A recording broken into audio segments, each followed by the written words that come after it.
किसी ने बड़े कमाल की बात कही है कि जो प्राप्त है वो पर्याप्त नहीं है, और ऐसा कहने वाले साक्षात हमारे साथ में आज बैठे हुए हैं। इनके बिना कोई भी क्रिकेट मैच हो वो अधूरा सा लगता है, ऐसा लगता है कि मजा नहीं आ रहा है। तो हमारे साथ में आकाशवाणी वाले आकाश चोपड़ा सर जुड़े हैं, बहुत बहुत स्वागत है आपका। धन्यवाद जी, धन्यवाद। बड़ी तारीफ कर दिया आपने शुरुआत में ही ज्यादा। आई मीन चने के झाड़ पे चढ़ा दिया, आप गिराओगे तो नहीं? नहीं। अच्छा नहीं। तो माय एफएम का ये जो स्पेशल शो है गपशप विद कार्तिक, उसमें आज गपशप के लिए आकाश सर हमारे साथ जुड़े हैं। और मैं आपसे जानना चाहता हूं सबसे पहले कि टीम इंडिया के पास में जो प्राप्त है फिलहाल, क्या वो पर्याप्त है या नहीं?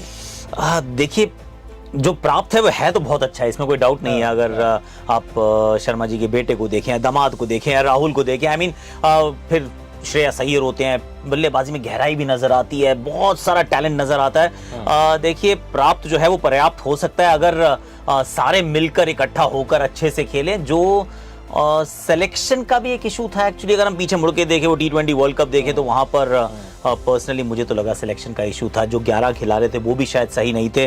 अब जो 50 ओवर का वर्ल्ड कप, क्योंकि अब वो घर पर है, I mean we start as favourites. और 2015 2019 ये दोनों जो 50 ओवर वाले वर्ल्ड कप जो अब होते हैं वो घरेलू टीम जीतती है।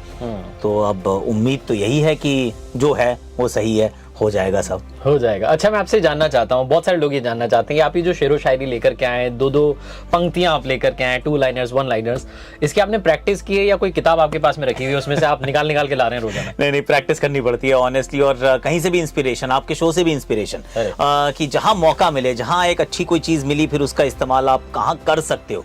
क्योंकि मुझे एक्चुअली ऐसा लगता है कि जो कलाकारी है वो 2 लाइनों में नहीं है, वो शब्दों में नहीं है, वो शब्दों के सही जगह पर इस्तेमाल में है, और उसकी तैयारी करनी पड़ती है। कई बार तो ऐसा भी होता है, अगर मुझे लगता है कि मेरी स्टिंट में ये किसी का 50 बनने वाला है, किसी का 100 बनने वाला है, तो उससे पहले मैं तैयारी करता हूँ कि अब क्या बोलूंगा, क्योंकि अगर वो शब्द मेरे पास नहीं है तो फिर कमेंटेटर काहे का ना। तो और हर बार ये कहना, अरे शानदार, लाजवाब, जानदार, दमदार, हो गया, अब इसके आगे क्या? अगर वो पिक्चर्स को कहते हैं कि अगर उसमें आप कुछ ऐड ना कर पाओ तो इससे अच्छा खामोश ही रह जाओ।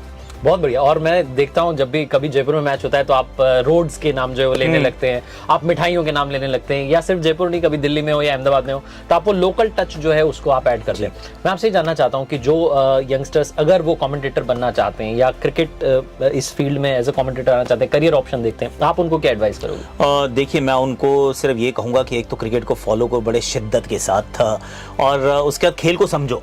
अगर खेल समझना शुरू करोगे तो फिर कहानी बड़ी आसान होती जाती है, क्योंकि जो चीज़ आपके जहन में रहती है, देखिए हाईलाइट क्या है, जो पोस्टर वाली बात है कि अच्छा ये अच्छी लाइन थी, किसने 2 बार दोहराई और ऑल ऑफ दैट, लेकिन अंत में जो आपको लंबे समय तक वहां पर टिका के रखेगी चीज़ वो है कि क्या आप खेल को अच्छे से पढ़ पा रहे हो। अगर आप अच्छे से पढ़ पा रहे हो तो फिर वो आपको हमेशा, वो कहते हैं कट अबव द रेस्ट, फिर फर्क नहीं पड़ता कि आपने कितनी क्रिकेट खेली है या बिल्कुल नहीं खेली है। हर्षा भोगले जी उसका एक बहुत अच्छा एग्जाम्पल है, जतिन सप्रू एक अच्छा एग्जाम्पल है कि आप नहीं भी खेले हो तब भी आप वहां हो सकते हो, प्रोवाइडेड कि आप अपने खेल से बहुत शिद्दत के साथ प्यार करते हो और समझने का पूरा जद्दोजहद के साथ उसके लिए प्रयास करते हो। क्या बात है। अभी प्रयास की बात चली तो मैं एक खिलाड़ी के प्रयास की बात करना चाहता हूं जिसका नाम है विराट कोहली। बहुत लोगों ने कहा कि टीम से बाहर कर दो, कप्तानी से हटा दिया गया, बहुत एक तरीके का इतना कमाल का क्रिकेटर उसके करियर में ऐसा फेज आ गया, उनको लगा शायद कि पता नहीं क्या होगा। बहुत लोगों ने सोचा था कि शायद अब वापसी ना करें, लेकिन वो व्यक्ति कमाल की वापसी करता है। विराट कोहली छा जाते हैं, दुनिया उनको बहुत सारा प्रेम भेजती, बहुत सारा प्यार भेजती। उनकी वाइफ ने एक बहुत ही इमोशनल नोट लिखा। आप विराट कोहली की वापसी को कैसे देखते हैं? आपको उनकी इस वापसी से क्या लर्निंग समझ में आती है और आप शेयर करना चाहते हैं? देखिए, सबसे बड़ी लर्निंग जो है वो ये है कि कुछ नॉन नेगोशिएबल्स होते हैं आपकी लाइफ में। अब चाहे आप बिल्कुल वो आसमान, वो कहते हैं बुलंदियों पे आप छू रहे हो या वहां बैठे हो, या फिर बिल्कुल वहीं आप कहीं वो फर्श पे हो या अर्श पे हो, फर्क नहीं पड़ता। आपके वो नॉन नेगोशिएबल्स जो वैसे के वैसे रहने चाहिए। तो मेरे पिताजी ने एक्चुअली बताया, ये बचपन से समझाया कि ना, मतलब वो खुशी में बहुत ज़्यादा उड़ो मत और गम में बिल्कुल ज़्यादा गिरो मत, वो सम रहना सीखना ज़रूरी है। कोहली से तो मैंने ये सीखा है कि जब रन बना रहा था तब भी वो वैसे नाप के तोल के खाता था, उतनी ही प्रैक्टिस करता था, उतना ही जिम जाता था, उतनी गेंदें मारता था, और फिर जब रन नहीं बना रहा था तो भी वो डिसिप्लिन जो है वो कहीं गया नहीं, वो आज भी वैसा का वैसा है। तो अगर आप उस को मेंटेन कर सकते हैं लगातार, इररिस्पेक्टिव की नतीजे कैसे हैं, तो जिंदगी खेल या आपको एक और मौका जरूर देती है, लेकिन उसके लिए आपको फिर तैयार रहना पड़ता है। फिर ऐसा ना हो कि जिस दिन मौका मिला उस दिन आपको थोड़ा पेट निकल गया, उस दिन आपको थोड़ा सा वो खाने का मन ज्यादा कर गया है, तो फिर उसके लिए अगर तैयारी नहीं है तो फिर अपने आप को ब्लेम करना पड़ेगा, किसी और को नहीं। क्या बात है। इस पर मुझे वो याद आता है अपने सम रहने की बात की, किसी ने बड़े कमाल की बात कही कि ना तो दुख की रात नींद आती है और सुख की रात कौन सोता है। तो ना तो दुख की रात है ना सुख की रात है, वो बैलेंस कहीं पे रखना पड़ता है। एक और खिलाड़ी है जिसके बारे में हम बात करना चाहते हैं, सूर्य कुमार यादव। 11-12 साल टीम से बाहर रहे, उन्हें लगता था अब मेरा नाम आ जाएगा, अब मेरा नाम आ जाएगा, और हर बार देखते थे नाम नहीं आता था। इतने लंबे समय तक धीरज बना के रखना आपको नहीं लगता कि मुश्किल काम है, और सूर्य कुमार ने उसे बनाए रखा और फाइनली वो अपना फल जो है पा रहे हैं? देखिए मुश्किल है, लेकिन वो कहते हैं ना, माली सींचे 100 घड़ा ऋतु आए फल होए। तो फिर वो 100 घड़ा सींचना पड़ता है, और सबका ना जिंदगी का जो ग्राफ होता है वो एक जैसा नहीं रहता। कोई 16 साल में सचिन तेंदुलकर बन जाता है और इंडिया के लिए खेल जाता है, कोई 28 साल 29 साल का सूर्य कुमार यादव होता है जो इंतजार कर रहा होता है अपने समय का कि कभी तो मेरा टाइम आएगा।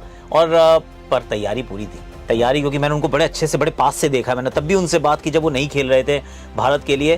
वो कहाँ पे, जैसे मुंबई में 2.5 महीने बारिश होती है, प्रैक्टिस नहीं हो सकती, तो वो जगह ढूंढते थे। कभी हिमाचल जाते थे, कभी बैंगलोर जाते थे कि मेरे को ना प्रैक्टिस करनी है, 2.5 महीने में बर्बाद नहीं कर सकता हूँ। अभी नहीं खेल रहा हूँ इंडिया के लिए, लेकिन खेलना मुझे है, तो कभी ना कभी तो मेरा टाइम आएगा। लेकिन वो तब आ पाएगा जब आज मैं उसके लिए मेहनत कर रहा हूँ। तो फिर वो सींचे जा रहे थे, तो इवेंचुअली जब फल हुए हैं तो खाने में उनको तो मजा आ ही रहा है, हम भी उसके बड़े लुत्फ उठा रहे हैं। क्या बात है।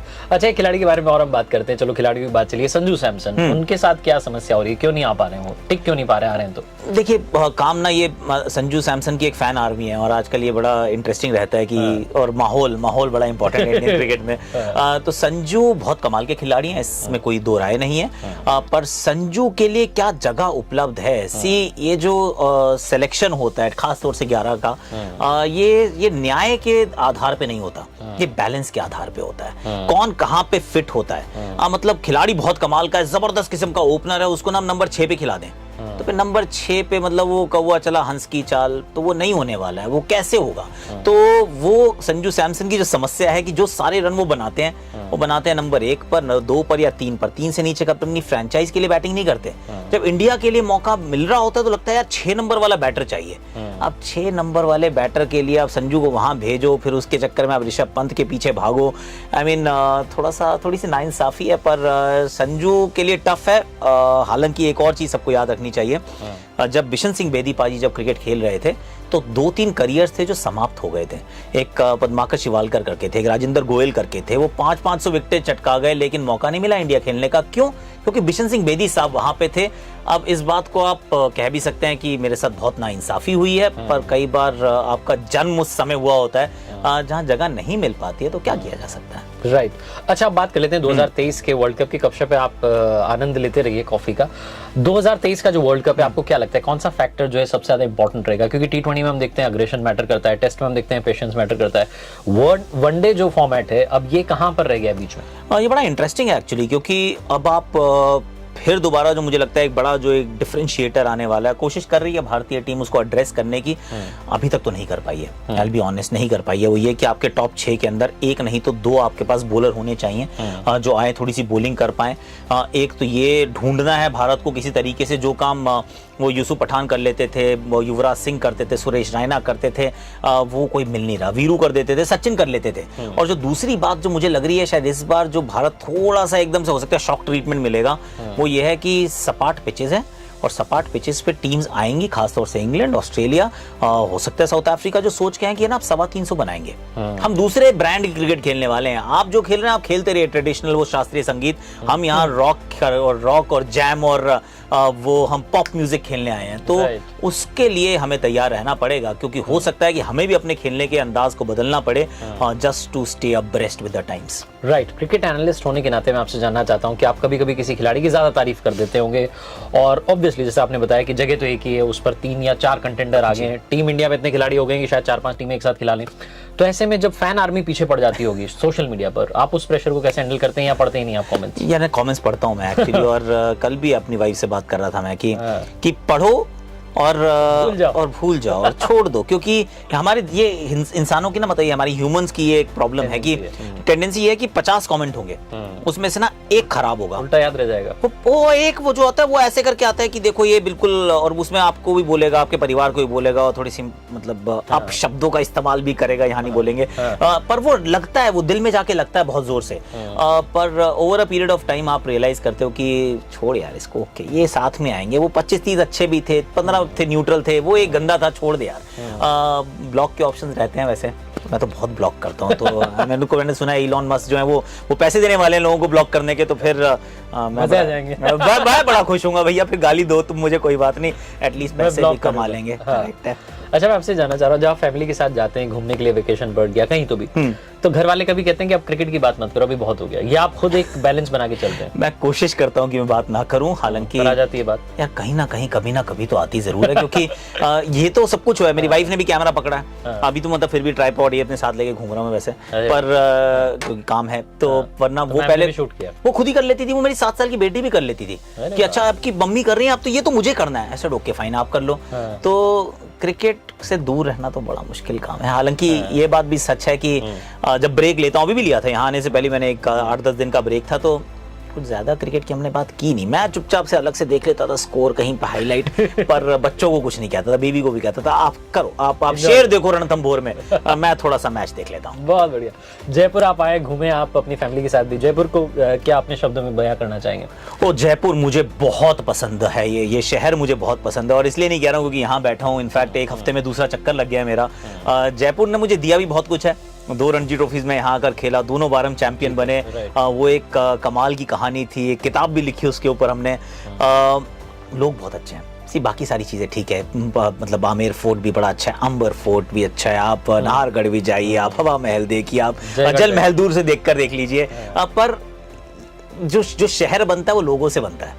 मॉन्यूमेंट्स तो बहुत सारे बना के लोग चले गए, खत्म, बहुत सुंदर है, पर यहाँ के लोग बहुत अच्छे हैं, क्योंकि प्यार जो है ना, वो कई बार वो जो इनोसेंस है, वो जो प्यार है, वो जब मैं दिल्ली और मुंबई जाता हूँ तो फिर मैं वो मिस करता हूँ कि यार जयपुर में ना वो बात है, कुछ अपनापन सा है, कुछ है बिल्कुल। अच्छा, आपने अब मैं आपके साथ में एक छोटा सा रैपिड फायर कर लेता हूँ, बहुत सारे सवाल हो गए। कॉफी पी लेता हूँ। हाँ, पी लो। हाँ जी, तो कॉफी के साथ साथ ही सवाल करते हैं, सवाल थोड़े से भारी हैं, आपकी कोई ना कोई फैन आर्मी जो है पीछे पड़ने वाली है।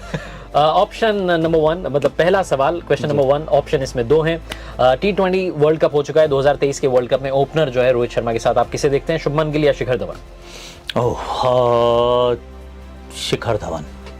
केएल राहुल विकेट कीपर के तौर पर या बैटर के तौर पर? विकेट कीपर के तौर पर।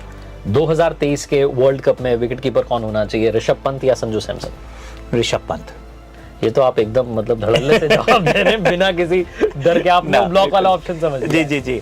आपके हिसाब से 2023 का वर्ल्ड कप कौन जीतने वाला है? भारत को जीतना चाहिए, पर Pakistan will be a very serious contender. Right. और आईपीएल सीजन की बात करें तो इस बार क्या लगता है कौन जीतने वाला है? एक बार फिर बड़ा मुश्किल काम है, ये टीम्स देखनी पड़ेंगी दोबारा। ये इसका सीधा स्ट्रेट फॉरवर्ड जवाब मैं नहीं दे सकता, क्योंकि 10 टीमें हैं। हाँ। और अभी तो देखिए ऑक्शन होना है, ऑक्शन के बाद एक बार फिर पता चलेगा कौन सी टीम कहाँ खड़ी है। हाँ। तो ऐसे गट फील के साथ कहना मुझे लगता है कि थोड़ा सा अनुचित है, कि एक बार टीम बन जाए सबकी, अपनी सबकी टीम तैयार हो जाए, क्योंकि आर्मीज तैयार कर लीजिए, फिर देखते हैं कि फाइनल जंग कौन जीतेगा। क्या बात है। अब मैं जाते आते बस एक बार फिर से कहना चाहता हूं कि आपने एज ए क्रिकेटर तो कमाल का काम किया, 2 रणजी ट्रॉफी जो है राजस्थान को जिताई, क्रिकेट में अपना योगदान पूरा दिया, उसके बाद भी आपने जो है एज ए कमेंटेटर अपना एक नया माइलस्टोन सेट कर दिया है। आपके जीवन में आप किन शब्दों से मोटिवेट होते हैं, कौन सी वो बात है या कोई किस्सा है जो आप शेयर करना चाहते हैं हमारे व्यूअर्स के साथ? किस्से एक्चुअली बहुत सारे हैं, वो छोटी छोटी चीजें होती हैं जो आपको लगातार डिफरेंट स्टेजेस पे ना वो मोटिवेट करती रहती हैं। मेरे पिताजी रोज सुबह मेरे को एक्चुअली एक सुबह का एक मैसेज भी भेजते हैं व्हाट्सएप पे, उसमें भी मोटिवेशनल कुछ ना कुछ कहानी जरूर रहती है, कहीं छुपी रहती है। और मुझे लगता है कि जो सबसे बड़ी बात, जो 2-3 चीजें हैं, एक तो ये कि वो एक इंग्लिश का एक शायद ये है कि it's always a bend, it's not the end. तो जब भी आपको लगे कि चीजें खत्म होने वाली हैं, बहुत खराब है, कुछ नहीं है, उम्मीद कीजिए कि ये सिर्फ बेंड है, ये खत्म नहीं हो गई, मुड़ेगी, फिर दोबारा कहीं ना कहीं कोई कहानी खुलेगी। तो डोंट कंसिडर कि ये कहानी खराब है। दूसरा, रिस्क टेकर बनिए, रिस्क लेने से थोड़ा सा घबराइए मत। ये मतलब मेरी फिलॉसफी रही कि मैं राजस्थान भी जब आया तो दिल्ली छोड़ के राजस्थान कौन आता है, पर मैं आया कि नहीं, मुझे आना है, मुझे खेलना है। और अगर नहीं आता तो 2 रणजी ट्रॉफी नहीं जीतते, कहानी नहीं बनती। कमेंट्री ऐसे कौन करता है यार, ये कमेंट्री करने का तरीका थोड़ी ना है, ये तो पहले दूसरे तरीके से होती थी, पर चांस लिया कि ऐसे करके देखते हैं, फिर देखते हैं क्या होगा। तो वो चांस लेने से डरना नहीं है, रिस्क उठाओगे तभी उसका रिवॉर्ड मिलेगा। पर फिर वही है कि भाई वो मोड़ है, वो अंत नहीं है। अगर खराब चीजें जा रही हैं तो फिर समय को थोड़ा समय दो, समय बदल जाएगा। क्या बात है, वक्त को भी वक्त देना पड़ता है वक्त बदलने के लिए। Thank you so much. एक बार फिर से मैं बोलना चाहता हूं, ऊपर वाले के आशीर्वाद, अपनी मेहनत और अपनी फैमिली के प्यार के साथ कर दिखाओ वो जैसा कि दुनिया करना चाहे आपके जैसा। Once again thank you so much आने के लिए। Thank you so much Karthik ji, thanks a lot. Thank you.